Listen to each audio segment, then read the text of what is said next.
Item ಯಾವುದೇ ಇರಲಿ try ಮಾಡಿ ಆಚಿ ಚಿಕನ್ ಮಸಾಲಾ. ರಾಜ್ಯದಲ್ಲಿ ಸಚಿವ ಸಂಪುಟ ವಿಸ್ತರಣೆ ಕಸರತ್ತು ಜೋರಾಗಿ ನಡೀತಾ ಇದೆ. ಹಿಂದೆ ಮಾಜಿ ಸಿಎಂ ಸಿದ್ದರಾಮಯ್ಯ ದೆಹಲಿಗೆ ಪ್ರವಾಸವನ್ನ ಕೈಗೊಳ್ಳಲಿದ್ದಾರೆ. ದೆಹಲಿ ಪ್ರವಾಸವನ್ನ ಕೈಗೊಂಡಿದ್ದಾರೆ ಮಾಜಿ ಸಿಎಂ ಸಿದ್ದರಾಮಯ್ಯ. ರಾಜ್ಯದಲ್ಲಿ ಸಚಿವ ಸಂಪುಟ ವಿಸ್ತರಣೆ ಕಸರತ್ತು ಜೋರಾಗ್ತಾ ಇದೆ.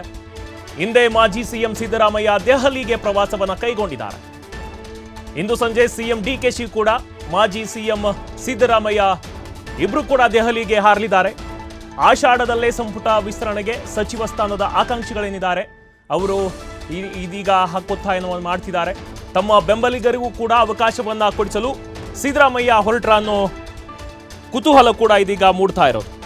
ರಾಜ್ಯದಲ್ಲಿ ಸಂಪುಟ ವಿಸ್ತರಣೆಯ ಕೂಗು ಏನಿದೆ ಮರಳಿ ತೀವ್ರ ಸ್ವರೂಪದ ಕಾವನ್ನ ಪಡೆದುಕೊಂಡಿರೋದು. ಇದಕ್ಕೆ ಪುಷ್ಟಿ ನೀಡುವಂತೆ ಇಂದು ಸಂಜೆ ಮುಖ್ಯಮಂತ್ರಿ ಡಿಕೆ ಶಿವಕುಮಾರ್ ಹಾಗೂ ಸಿದ್ದರಾಮಯ್ಯ ಏನಿದ್ದಾರೆ ದೆಹಲಿಗೆ ದಂಡಯಾತ್ರೆಯನ್ನ ಮಾಡ್ತಿದ್ದಾರೆ. ಮತ್ತೆ ದೆಹಲಿಗೆ ಶಿಫ್ಟ್ ಆಗುತ್ತೆ ರಾಜ್ಯ ರಾಜಕಾರಣ. ಆಲ್ರೆಡಿ ಇದೀಗ 14 ಸಚಿವರಿಗೆ ಸಚಿವ ಸ್ಥಾನವನ್ನ ನೀಡಿದ್ದಾರೆ. ಬಟ್ ಇನ್ನೂ 19ರಿಂದ 20 ಸಚಿವ ಸ್ಥಾನ ಬಾಕಿ ಇದೆ. ಬಟ್ ಅದಕ್ಕೆ ಈ ಕಡೆ ಸಿದ್ದರಾಮಯ್ಯ ಬಣದಿಂದಲೂ ಕೂಡ ಡಿಕೆಶಿ ಬಣದಿಂದಲೂ ಕೂಡ ಹಲವಾರು ಆಕಾಂಕ್ಷಿಗಳಿದ್ದಾರೆ. ಸೊ ತಮ್ಮ ಬಣದ ಏನು ಸಚಿವರಿದ್ದಾರೆ, ಶಾಸಕರೇನಿದ್ದಾರೆ ಅವರಿಗೆ ಸಚಿವ ಸ್ಥಾನವನ್ನ ಕೊಡುವಂತಹ ಸಿಗುವಂತಹಕ್ಕೆ ಇದೀಗ ದೆಹಲಿ ದಂಡಯಾತ್ರೆಯನ್ನ ಬೋತ್ ಸಿಎಂ ಸಿದ್ದರಾಮಯ್ಯ, ಮಾಜಿ ಸಿಎಂ ಸಿದ್ದರಾಮಯ್ಯ ಮತ್ತು ಇದೀಗ ಪ್ರಸ್ತುತ ಸಿಎಂ ಡಿಕೆ ಶಿವಕುಮಾರ್ ಅವರು ಇವತ್ತು ದೆಹಲಿ ದಂಡಯಾತ್ರೆಯನ್ನ ಮಾಡಲಿದ್ದಾರೆ.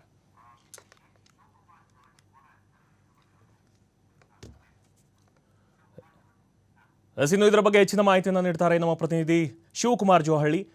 ಶಿವಕುಮಾರ್, ಇದೀಗ ಮತ್ತೆ ರಾಜ್ಯದಲ್ಲಿ ಸಂಪುಟ ವಿಸ್ತರಣೆಯ ಕಾವು ಪಡೆದುಕೊಂಡಿದೆ. ಸೊ ಸಿದ್ದರಾಮಯ್ಯ ಮತ್ತು ಡಿಕೆ ಶಿವಕುಮಾರ್ ದೆಹಲಿ ದಂಡಯಾತ್ರೆಯನ್ನ ಮಾಡ್ತಾ ಇರೋದು. ಈ ಪೊಲಿಟಿಕಲ್ ಡೆವಲಪ್ಮೆಂಟ್ ಬಗ್ಗೆ ಏನ್ ಹೇಳ್ತೀರಿ ಶಿವಕುಮಾರ್? ಮಲ್ಲಿಕಾರ್ಜುನ್, ಸಂಪುಟ ವಿಸ್ತರಣೆ ಚರ್ಚೆ ಮತ್ತೆ ಜೋರಾಗ್ತಾ ಇದೆ. ಯಾಕೆಂದ್ರೆ ಕಳೆದ 15 ದಿನಗಳ ಹಿಂದೆ ಕೂಡ ಸಂಪುಟ ವಿಸ್ತರಣೆ ಆಗತ್ತೆ, ಉಳಿದಿರುವಂತಹ 20 ಸ್ಥಾನಗಳನ್ನ ತುಂಬಲಾಗತ್ತೆ ಅನ್ನುವಂತ ಚರ್ಚೆಗಳು ಬಂತು. ಆದ್ರೆ ಆ ಸಂದರ್ಭದಲ್ಲಿ ರಾಹುಲ್ ಗಾಂಧಿ ಅವರು ವಿದೇಶಿ ಪ್ರವಾಸವನ್ನ ಕೈಗೊಂಡಿದ್ರಿಂದ ಅದು ಅಲ್ಲಿಗೆ ಮುಟಕಾಗಿತ್ತು. ಇದೀಗ ರಾಹುಲ್ ಗಾಂಧಿ ಅವರು ವಿದೇಶಿ ಪ್ರವಾಸದಿಂದ ವಾಪಸ್ ಆಗಿದ್ದು ದೆಹಲಿಗೆ. ನಿನ್ನೆ ಎಸಿಸಿ ಅಧ್ಯಕ್ಷ ಮಲ್ಲಿಕಾರ್ಜುನ್ ಖರ್ಗೆ, ಕೆಸಿ ವೇಣುಗೋಪಾಲ್ ಹಾಗೆ ರಾಜ್ಯ ಉಸ್ತುವಾರಿ ಆಗಿರುವಂತಹ ರಣದೀಪ್ ಸಿಂಗ್ ಸುರ್ಜೇವಾಲಾ ಅವರ ಜೊತೆ ಚರ್ಚೆಯನ್ನ ಮಾಡಿದ್ದಾರೆ. ಕರ್ನಾಟಕದ ಸಂಪುಟ ವಿಸ್ತರಣೆಗೆ ಸಂಬಂಧಪಟ್ಟಂತೆ ನಾವು ಯಾವ ರೀತಿಯಾದಂತಹ ನಿರ್ಧಾರಗಳನ್ನ ತೆಗೆದುಕೊಳ್ಳಬಹುದು ಅನ್ನುವಂಥದ್ದು ಆ ಸಭೆಯಲ್ಲಿ ಚರ್ಚೆಯಾಗಿದೆ. ಹಾಗಾಗಿ ರಾಜ್ಯ ನಾಯಕರನ್ನ ಕರೆಸಿ ಅವರ ಜೊತೆ ಚರ್ಚೆಯನ್ನ ಮಾಡೋದಕ್ಕೆ ಈಗ ವರಿಷ್ಠ ನಾಯಕರು ಕೂಡ ಮುಂದಾಗಿದ್ದಾರೆ. ಈಗ ಆಷಾಢ ಕೂಡ ಪ್ರಾರಂಭವಾಗಿದೆ ನಿನ್ನೆಯಿಂದ. ಸೊ ಆದ್ರೆ ಆಷಾಢದಲ್ಲಿ ಸಂಪುಟ ವಿಸ್ತರಣೆ ಮಾಡೋದಿಲ್ಲ, ಯಾವುದೇ ಶುಭ ಕಾರ್ಯಗಳನ್ನ ಮಾಡೋದಿಲ್ಲ ಅನ್ನುವಂತ ಪ್ರತೀತಿ ಇದೆ.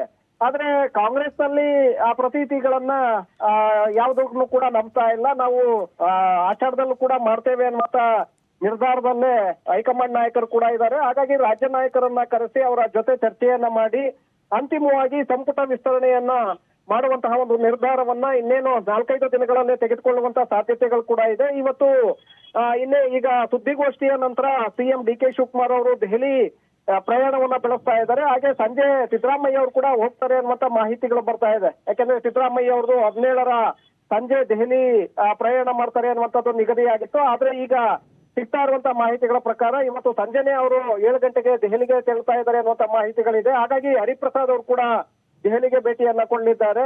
ನಾಳೆ ಇದರ ಬಗ್ಗೆ ಸಿದ್ದರಾಮಯ್ಯ ಅವರು ಕೂಡ ಹೋಗಿದ್ದೆ. ಆದ್ರೆ ಡಿಕೆ ಶಿವಕುಮಾರ್, ಸಿದ್ದರಾಮಯ್ಯ ಹಾಗೆ ಹರಿಪ್ರಸಾದ್ ಪರಮೇಶ್ವರ್ ಅವರ ಜೊತೆ ಚರ್ಚೆಯನ್ನ ಮಾಡಿ ಅಂತಿಮವಾಗಿ ಈಗಾಗಲೇ ಒಂದು ಪಟ್ಟಿ ಕೂಡ ರವಾನೆಯಾಗಿತ್ತು ಹೈಕಮಾಂಡ್ ನಾಯಕರಿಗೆ.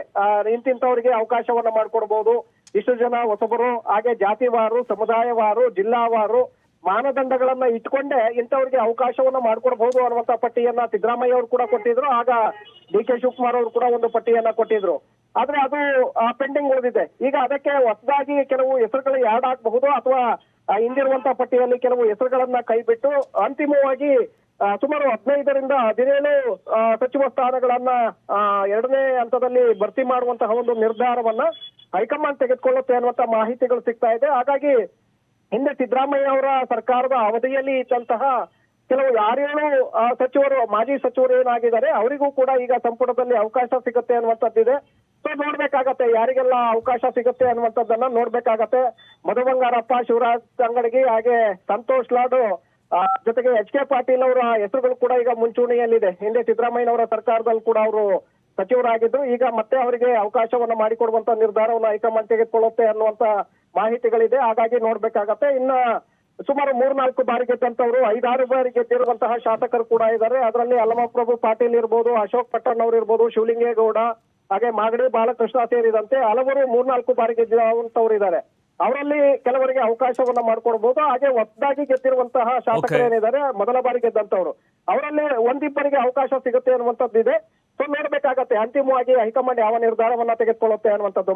ಮಲ್ಲಿಕಾರ್ಜುನ್, ಥ್ಯಾಂಕ್ ಯು ಶಿವಕುಮಾರ್ ತಮ್ಮೆಲ್ಲ ಮಾಹಿತಿಗಾಗಿ.